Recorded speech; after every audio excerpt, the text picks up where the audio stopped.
नमस्कार जंटू में स्वागत आपका। मैं हूं योगेंद्र, आप देख रहे हैं खास खबर। खास खबर में हम बात करेंगे दिल्ली में सुप्रीम कोर्ट के फैसले के अगले दिन एक बार फिर टकराव का रंग दिखा। हम बात कर रहे हैं दिल्ली में एलजी और वहां की प्रदेश सरकार अरविंद केजरीवाल सरकार की बात कर रहे हैं। अगले ही दिन यानी कि गुरुवार को ही फिर स्थितियां वैसे की वैसे नजर आई।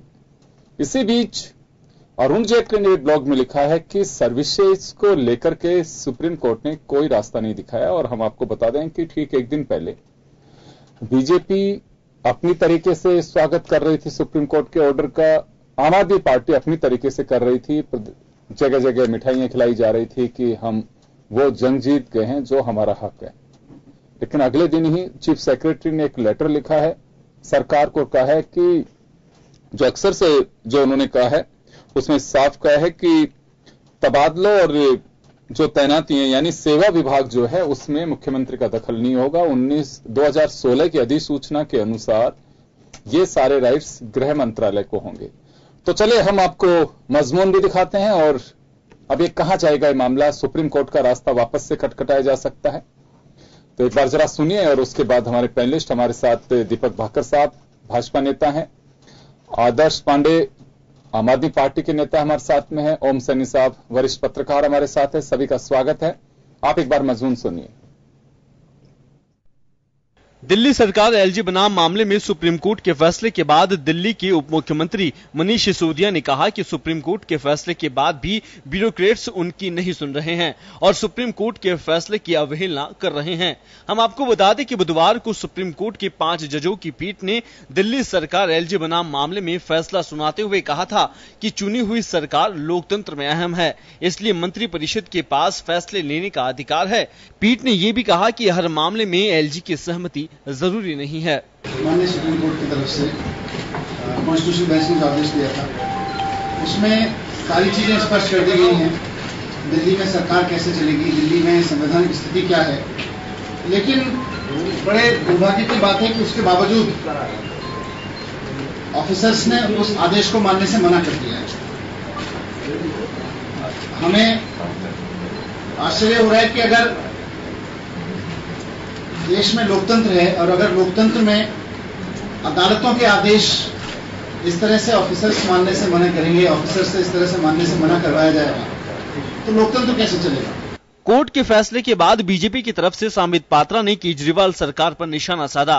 पात्रा ने कहा कि केजरीवाल को कोर्ट ने एक तरह से नसीहत दी है कि वो काम न करने का ठीकरा केंद्र सरकार पर न फोड़े।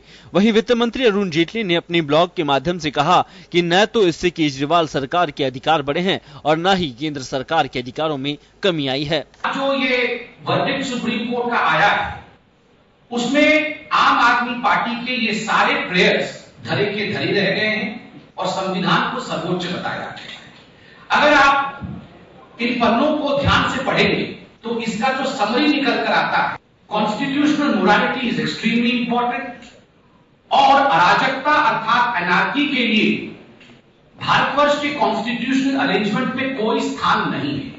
संविधान के अनुसार चलना होगा, अराजकता के लिए कोई स्थान नहीं है। कुल मिला के यही सारांश निकलता है। सुप्रीम कोर्ट ने अपने फैसले पर यह भी साफ कर दिया कि लैंड पुलिस और लॉ एंड ऑर्डर सरकार के अधीन नहीं आएंगे। इन 3 विषयों को छोड़कर चाहे वह बाबुओं के ट्रांसफर का मसला हो या फिर नई शक्तियां, वह सारी शक्तियां अब दिल्ली सरकार के अधीन आ जाएगी। इस मामले में जिस तरह से हालात बने हैं उससे साफ है कि भारतीय राजनीति कितनी दूषित हो चुकी है। लेकिन यह देखना होगा कि क्या केजरीवाल और केंद्र सरकार के बीच स्थितियां सामान्य होती है या फिर उलझती जाती है। ब्यूरो रिपोर्ट, जन टीवी न्यूज। तो अभी आपने सुना कि टकराव कम होता नजर नहीं आ रहा है। मनीष सिसोदिया ने यह भी कहा है कि हम वकीलों से बात कर रहे हैं और एक बार फिर सुप्रीम कोर्ट का रास्ता खटखटा सकते हैं, दरवाजा खटखटा सकते हैं। तो यानी कि सुप्रीम कोर्ट के फैसले के अगले दिन ही हालात जैसे मानने के चल रहे थे कि अब दिल्ली की सरकार काम करे और जवाबदेही बनती है, लेकिन वो हालात अभी भी नजर नहीं आ रहे। ब्यूरोक्रेसी अपने रुख पे कायम है। उनका कहना है कि 2016 की अधिसूचना जो जारी हो चुकी है उसमें गृह मंत्रालय को सारे राइट्स हैं। जब आदेश नहीं माने जाएंगे, क्योंकि इंप्लीमेंट करने का काम कार्यपालिका का होता है, जो ब्यूरोक्रेसी है उनका होता है। अगर विधायिका को आदेश देगी और कार्यपालिका उसे इंप्लीमेंट नहीं करा पाएगी तो फिर डेमोक्रेटिक सिस्टम चलेगा कैसे। जबकि सुप्रीम कोर्ट ने साफ कहा था कि चुनी हुई सरकार की जवाबदेही जनता के प्रति ज्यादा होती है, उनके फैसलों पे अड़चन नहीं होनी चाहिए और किसी को अहंकार नहीं रखना चाहिए, यानी कि काम आपको करना चाहिए और सिस्टम जो कहता है उसके अनुसार चलना चाहिए। लेकिन एक बार फिर टकराव की स्थिति बन रही है। चीफ सेक्रेटरी ने सरकार को पत्र लिख दिया है। सरकार का हिस्सा चीफ सेक्रेटरी भी होते हैं, लेकिन उन्होंने मुख्यमंत्री को पत्र लिखा है और उसमें जो लेटर लिखा है उसमें साफ कहा गया है कि सुप्रीम कोर्ट ने 2016 में जारी अधिसूचना को नहीं हटाया जिसमें तबादलों और तैनातियों का अधिकार गृह विभाग को है, गृह मंत्रालय को, यानी कि गवर्नमेंट ऑफ इंडिया को है। तो इसमें साफ उल्लेख जब करके कहा है तो बड़ा मुश्किल होगा। सिसोदिया ने कहा है कि यह इंगित करता है कि सुप्रीम कोर्ट के आदेश की अवहेलना है, ब्यूरोक्रेसी उसकी अवहेलना कर रही है। हम वकीलों से बात कर रहे हैं और जल्द ही हम इस पे न्यायिक रास्ता अपना सकते हैं। तो चलो दीपक साहब के मैं पास में जाना चाहूंगा। दीपक जी, सुप्रीम कोर्ट का एक लाइन में कह देना कि चुनी हुई सरकार को काम करने देना चाहिए। सरकार काम तब करती है कि इंप्लीमेंट करने वाले जो लोग हैं, आदेश की पालना करने वाले जो लोग होते हैं, विधायिका अपना एक एजेंडा बनाती है, उसे इंप्लीमेंट वाया ब्यूरोक्रेसी यानी कि कार्यपालिका से करवाया जाता है और जनता के लिए दोनों बहुत मजबूत कड़ियां होती हैं। अगर नौकरशाह ये बात कहने लगेंगे, क्योंकि उन्होंने कहा है कि मनीष सिसोदिया ने साफ कहा है कि नौकरशाहों ने प्रदेश सरकार के आदेश को मानने से इनकार कर दिया है। चीफ सेक्रेटरी ने उनको लेटर लिखा है और बताया है कि विभागों को आदेश की पालना नहीं करी जाएगी, यानी कि ब्यूरोक्रेसी वहां पालना नहीं करेगी। तो फिर बड़ी अराजकता होगी, फिर आदेश की पालना किससे कराएंगे? नहीं, देखिए दिल्ली दिल वालों की है और दिल्ली की स्थिति बड़ी विचित्र है। जैसे वॉशिंगटन डीसी के अमेरिका में उससे थोड़ी मिलती जुलती है। दिल्ली में कई पावर सेंटर्स बने हुए हैं। आप देखिए जैसे एमसीडी का अपना एरिया है, एनडीएमसी का सेंट्रल एरिया है, दिल्ली सरकार का अपना एरिया है, केंद्र सरकार का अलग एरिया, गृह मंत्रालय का एक अलग एरिया है, फाइनेंस मिनिस्ट्री का अलग एरिया है और जो डीओपीटी का एक अलग है। तो ये 5-6 संयुक्त रूप से मिलकर के दिल्ली को चलाते हैं। पर जब से 1991 के बाद से दिल्ली को जब विशेष राज्य, एक अलग राज्य के रूप के अंदर मान्यता दी गई थी, तब ये मान के चला गया था कि दिल्ली के आप उसके मूल चरित्र के साथ ज्यादा छेड़छाड़ नहीं कर सकते थे। अभी जो फैसला हुआ माननीय 5 जजों की संविधान पीठ ने जो फैसला दिया, तो उन्होंने इनके गांव के बंटवारे का कि आप आपस, उनका क्लियर स्पष्ट था, आपस में टकराव नहीं करिए, दिल्ली के लोगों का ख्याल रखिए और लोकतंत्र के अंदर सबसे बड़ी जनता होती है, जनता ने चुना है तो उस सरकार की अहमियत कम नहीं होनी चाहिए। हम इस बात को स्वीकार करते हैं, लेकिन साथ के साथ उन्होंने इस बात के लिए भी तासीक दी है तो दिल्ली सरकार को कि देखिए अनार्किज्म की तरफ मत जाइए, एब्सोल्यूटिज्म सही नहीं है तो एनार्किज्म भी सही नहीं है, और दोनों को अपने अपने दायरे में काम करने की सलाह दी, जिसका हम स्वागत करते हैं। और हम पहले से इस बात को मानते थे कि आज की तारीख में जब हर बार श्री अरविंद केजरीवाल जी मुख्यमंत्री वहां के होते हुए भी हर बार वो धरने प्रदर्शन, इसके आगे की तो सोच नहीं सकते।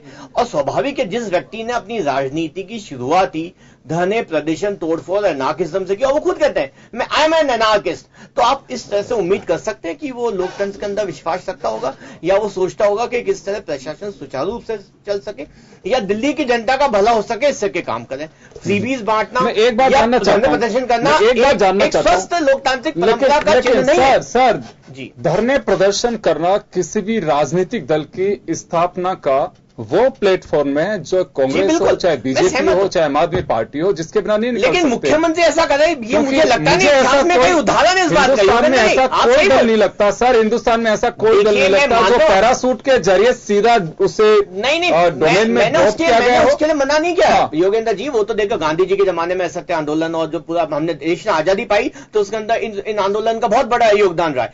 बात उसकी चल रही है कि जब आप एक जिम्मेदार ओहदे पे आ जाते हैं तो आपको अपनी मर्यादाएं और सीमाओं का ध्यान रखना चाहिए। सर एक दिन बाद ही दीपक जी, मैं एक दिन बाद की बात कह रहा हूं कि एक दिन बाद ही ऐसी क्या मर्यादाओं का उल्लंघन होना शुरू हुआ। और जेटली साहब अभी जो ब्लॉग में लिख रहे हैं अपने में, उन्होंने लिखा है कि सर्विसेज पर सुप्रीम कोर्ट का कोई फैसला नहीं आया है। देखिए उन्होंने, क्योंकि तो सर सर्विसेज पे नहीं है, तो ये बताइए मुझे कि वहां पे जो अधिकारी कर्मचारी हैं, आम आदमी पार्टी के कार्यकर्ता वहां पे वर्क करेंगे, मुख्यमंत्री का आदेश मानेगा तो मैं आपकी स्पष्ट कर दूं। देखिए माननीय उच्चतम न्यायालय ने जब अपना आदेश दिया तो उन्होंने साफ कह दिया था कि इन 4 चीजों से इसको अलग रखा जाएगा, police, land and law and order, और चौथा था ज्यूरिसडिक्शन ऑफ द कोर्ट्स। तो ये चार चीजों को शुरू से अलग था, तो इस मामले में इंटरफेयर दिल्ली सरकार को नहीं करना, ये बात की कह चुके, क्योंकि ये बात पहले ही डिसाइड हो गई थी। और 2006 में जब संशोधन हुआ था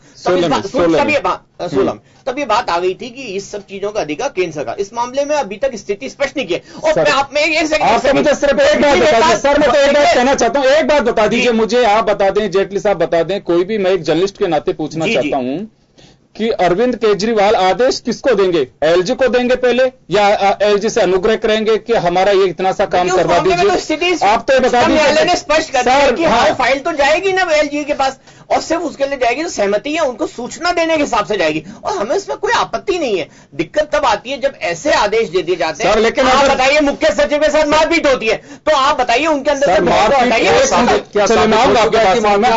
आदेश जी, एक मिनट आ रहा हूं। आदर्श जी, आप मुझे तो एक चीज आप फरमाइए सर, मैं आपने कहा कि इंफॉर्मेशन, अभी तो मीटिंग हुई है, मीटिंग के बाद में चीफ सेक्रेटरी को लेटर लिखा गया है, कैबिनेट की मीटिंग, तो चीफ सेक्रेटरी ये कहेंगे, बिल्कुल मानने के लिए साफ मना कर दिया उन्होंने कि उन्होंने लेटर लिखा है, शब्द बताएं तो सीएस ने, चीफ सेक्रेटरी ने पत्र लिख करके बताया है कि सेवा विभागों को आदेश का पालना नहीं करेगी, यानी कि ब्यूरोक्रेसी वहां आपके आदेश की पालना नहीं करेगी।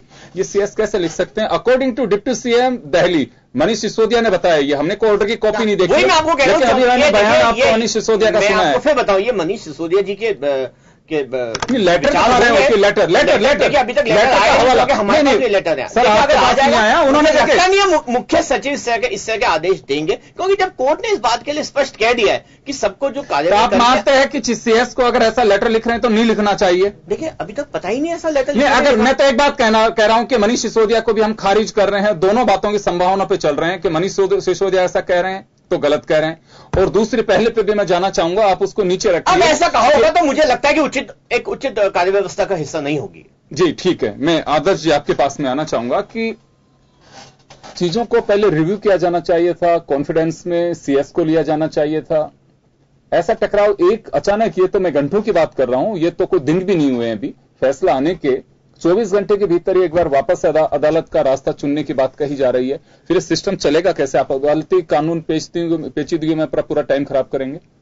नहीं भूपेंद्र जी, मैं आपको ये स्पष्ट रूप से बता दूं कि सरकार को न चलने देने की जो नीति केंद्र सरकार की रही है, वो कोई एक दिन की या 2 दिन की नहीं है। पिछले 3 साल से अगर आप देखेंगे तो ये लगातार केंद्र सरकार के द्वारा प्रायोजित तरीके से जो है दिल्ली सरकार को काम नहीं करने दिया जा रहा है। और दिल्ली सरकार भी वो जिसके 70 में से 67 जो विधायक हैं, वो जो आज आम आदमी पार्टी के हैं, वो सारे के सारे चुनाव से जीत करके आए हुए हैं। चाहे न्यायपालिका ने भी स्पष्ट रूप से कल ये बात ही बोली है कि जो चुने हुए जो लोग हैं उन्हीं के द्वारा सरकार चलाई जाएगी, और सिर्फ जो अपन एलजी की बात कर रहे हैं, एलजी को फॉर इंफॉर्मेशन जो है फाइल्स को भेजी जाएंगी। आप एक दिन की बात कर रहे हैं, मैं कह रहा हूं पिछले 3 वर्ष से लगातार ये हो रहा है। मई 2015 में ही इस तरीके का काम चालू किया गया था, मैंडेट दिया गया था, एक नोटिफिकेशन जारी हुआ था जिसके जरिए कहा गया था कि जितनी सर्विसेज हैं वो सारी की सारी that will come under the power of central government. ये क्यों हुआ? उससे पहले क्यों नहीं हुआ? उसके बाद ही क्यों हुआ? क्योंकि आज की तारीख में अरविंद केजरीवाल और उनकी चयनित जो चुनी हुई सरकार है इज दी ओनली लीडरशिप और the party in the country जो आज की तारीख में मोदी जी को खुले रूप से चैलेंज कर रही है। खुले रूप से चैलेंज न सिर्फ भाषणों में कर रही है बल्कि अपने कामों से कर रही है, और उसकी वजह से जो है केंद्र सरकार और उनके मंत्री जो है बुरी तरह से तिलमिलाए हुए हैं, परेशान है, फ्रस्ट्रेशन में आकर के वो सारी के सारी रणनीति ये इन प्रकार वो सरकार को नहीं चलने देना चाहते हैं। इसीलिए ब्यूरोक्रेसी को भी अपने साथ में मिलाया हुआ है, और ये ब्यूरोक्रेसी निश्चित रूप से, मैं आपको इसका एक बात दूसरा एक पहलू बता दूं, निश्चित रूप से दिल्ली की सरकार को फंक्शनिंग करने में डिफिकल्टी आ रही है, इसमें कोई दो राय नहीं है। लेकिन इसका दूसरा पहलू यह भी है कि आम जनता चाहे राजस्थान की हो, चाहे मध्य प्रदेश की हो, चाहे गुजरात की हो, चाहे किसी भी और राज्य की हो, सारी की सारी जनता आज की तारीख में देख रही है कि अरविंद केजरीवाल और उनकी सरकार को काम नहीं करने दिया जा रहा है। और विश्वास मानिएगा अगले जब चुनाव होंगे उसमें उनको बहुत बड़ी कीमत भारतीय जनता पार्टी को चुकानी पड़ेगी उसकी। चलिए वो तो बात की बातें हैं जो भी होगा, लेकिन मैं एक आदर्श से ये बात जानना चाहता हूं कि आम आदमी पार्टी ने खुद ने भी अपने कभी मंथन करने की कोशिश की है कि अब तक के मुख्यमंत्रियों के साथ कभी ऐसा नहीं हुआ। विरोधी विचारधारा की सरकारें केंद्र में रही हैं, राज्य में भी रही हैं। कांग्रेस की सरकार रही, सुषमा स्वराज, साहिब सिंह वर्मा, मदन लाल खुराना, ये लोग मुख्यमंत्री रहे। गवर्नमेंट ऑफ इंडिया उस वक्त कांग्रेस की रही। शीला दीक्षित रही, अटल बिहारी वाजपेयी का कार्यकाल भी उन्होंने देखा, लेकिन कभी ये किसी को पता नहीं लगा कि दिल्ली में सरकार किसकी है और क्या इनके अधिकार होते हैं। बड़ा स्मूथ चल, अभी ये सारे हालात क्यों बन रहे हैं? भूपेंद्र जी, मैं भी आपसे यही बात कहना चाह रहा हूं कि अभी तक जो भी पूर्ववर्ती जितनी भी सरकारें रही, चाहे भारतीय जनता पार्टी को केंद्र में और राज्य में रही हो, चाहे अलग अलग कांग्रेस में और दो भारतीय जनता पार्टी ने अलग अलग जो भी सरकार ने राज किया हो, लेकिन ऐसा क्या हो गया था जब मई 2015 में आकर के आपने एक नोटिफिकेशन जारी करके आपने केंद्र सरकार के द्वारा प्रायोजित, पूरी तरह से भारतीय जनता पार्टी द्वारा प्रायोजित करके, और आपने एक राज्य की चुनी हुई सरकार को पंगु करने का काम किया। ऐसा क्या आपके साथ मजबूरी आ गई थी? अगर मैं आपको फिर स्पष्ट रूप से बोलता हूं, हम पक्ष और विपक्ष की बात करते ही नहीं है। आम आदमी पार्टी ने इस देश में एक पूरी तरह से विकल्प की राजनीति की है, और विकल्प की राजनीति जो है वो भारतीय जनता पार्टी, और इसीलिए यही एक विशेष कारण है कि आज की तारीख में इस निर्णय को लेकर के कांग्रेस भी जो है वो भारतीय जनता पार्टी के साथ मिली हुई नजर आ रही है। क्यों? क्योंकि उनको भी बड़ा डिस्कंफर्ट हो रहा है कि एक ऐसा ऑल्टरनेट जो आज की तारीख में कंट्री में आ चुका है, जो पूरी तरह से मूलभूत डिफिकल्टीज के बारे में, समस्याओं के बारे में बात करता है और सॉल्यूशन के बारे में बात करता है। चलिए, लोग हम आपके पास में ओम सैनी साहब हमारे साथ में इस वक्त।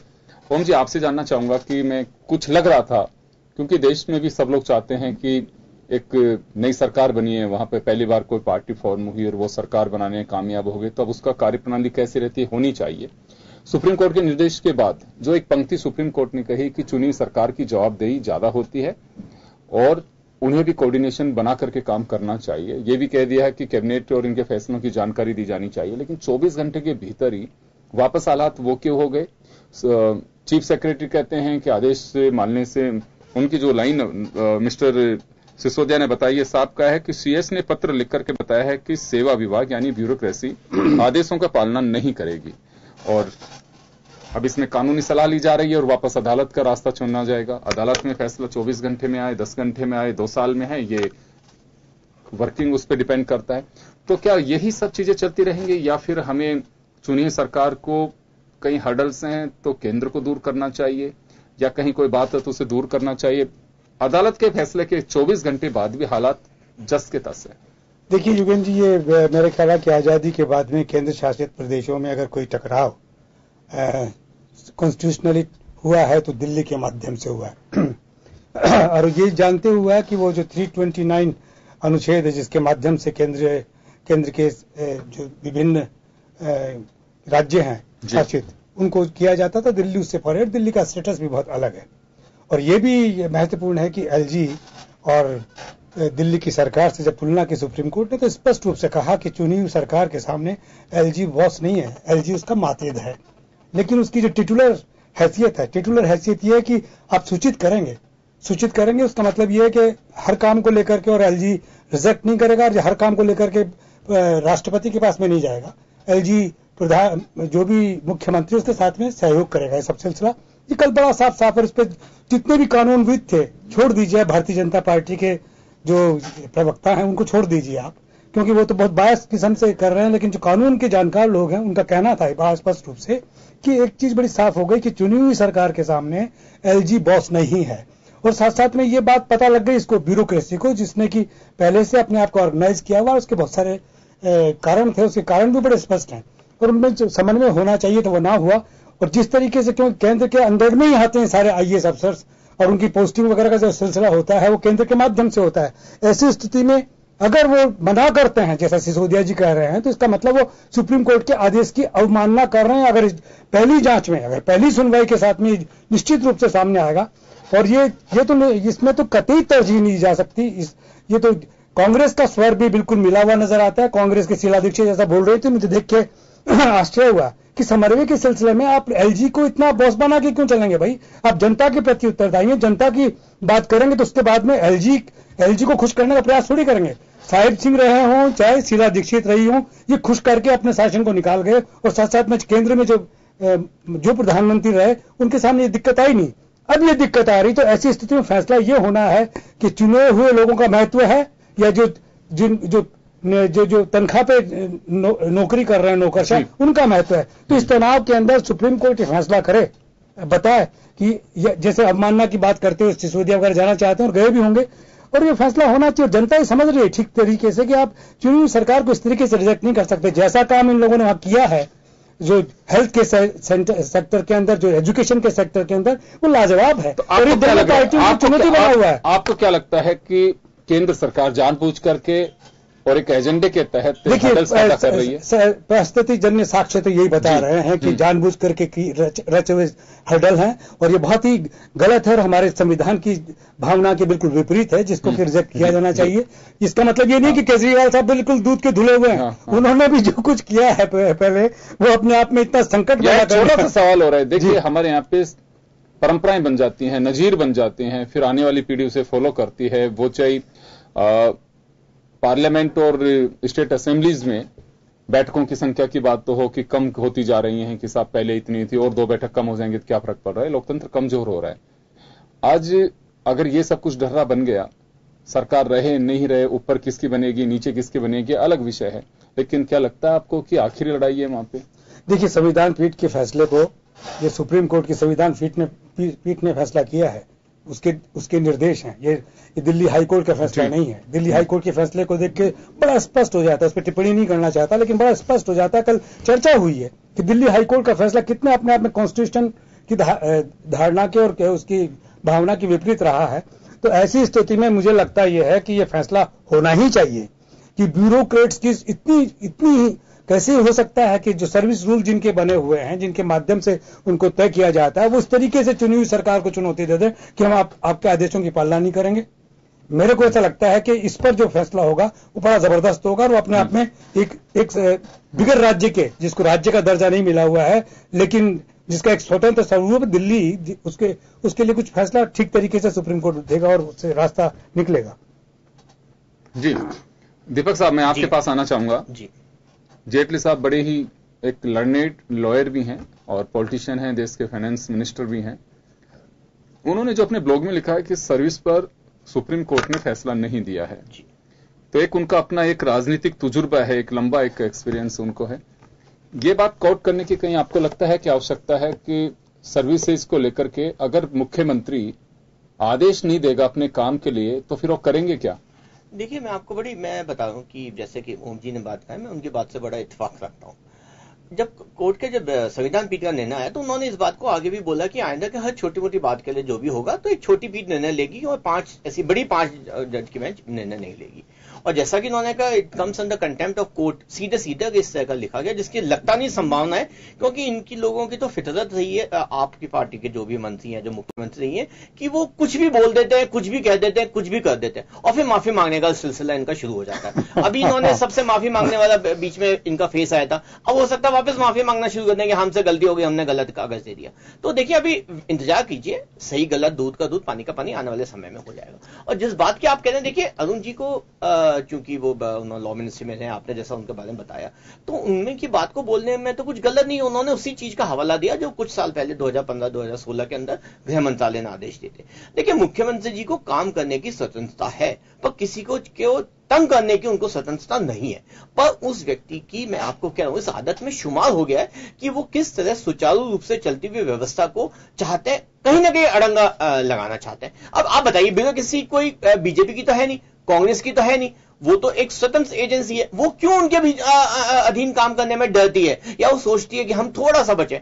आप देखिए, इसमें इसके आपको अगर आप उनको काम करना पड़ता था, उनको काम करना पड़ता है, देखिए बात ऐसी, ईमानदारी से काम करना पड़ता है। यही वही प्रॉब्लम आपके वही प्रॉब्लम में कि आप बोलिए आराम से। देखिए, लोकतंत्र की सार्थकता बहस में, आपका मौका है आप बोलिए, मेरा मौका है मैं बोल रहा हूं, पर यही प्रॉब्लम आपके शीर्ष नेताओं में, वही आप लोगों के नीचे में आ जाती है कि आप लोग हर चीज में अड़ंगा लगाते हैं, चाहे बहस हो, चाहे व्यवस्था हो, काम करने की शैली तरीके से, बिल्कुल आपको कन्वर्जन उसी तरीके का हो गया, आपको आदत उसी तरीके की हो गया। अब देखिए, तो मेरा ये कहने का मतलब, अड़ंगा लगाने की जो बात है उसका जवाब ले लूं मैं एक बार आदर्श। अच्छा, पहले इनसे ले लीजिए।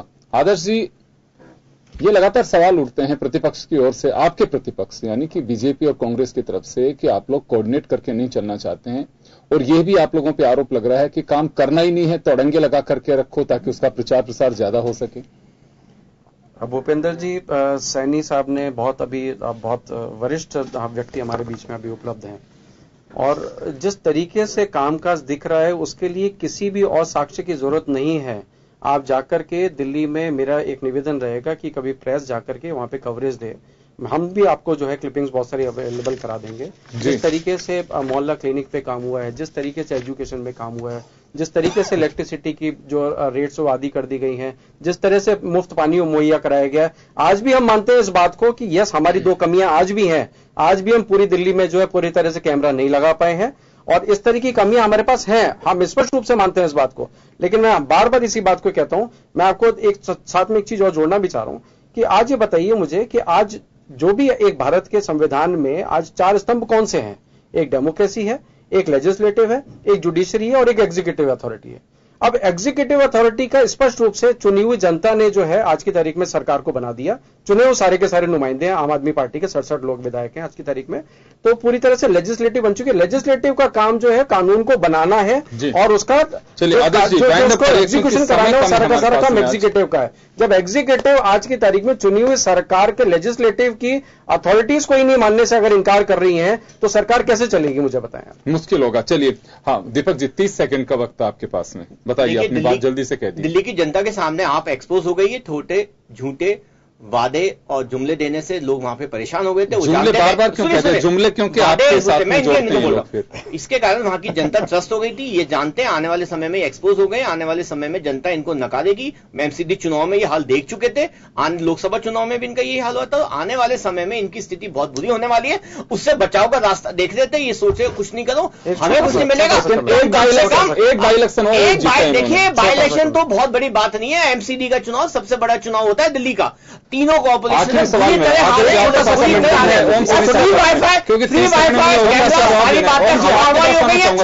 की हालत खराब है, बिजली में बताइए जाता हूँ, बिजली की स्थिति बहुत बुरी है। क्या क्या जाना चाहिए? दोनों बहुत ज्यादा समय।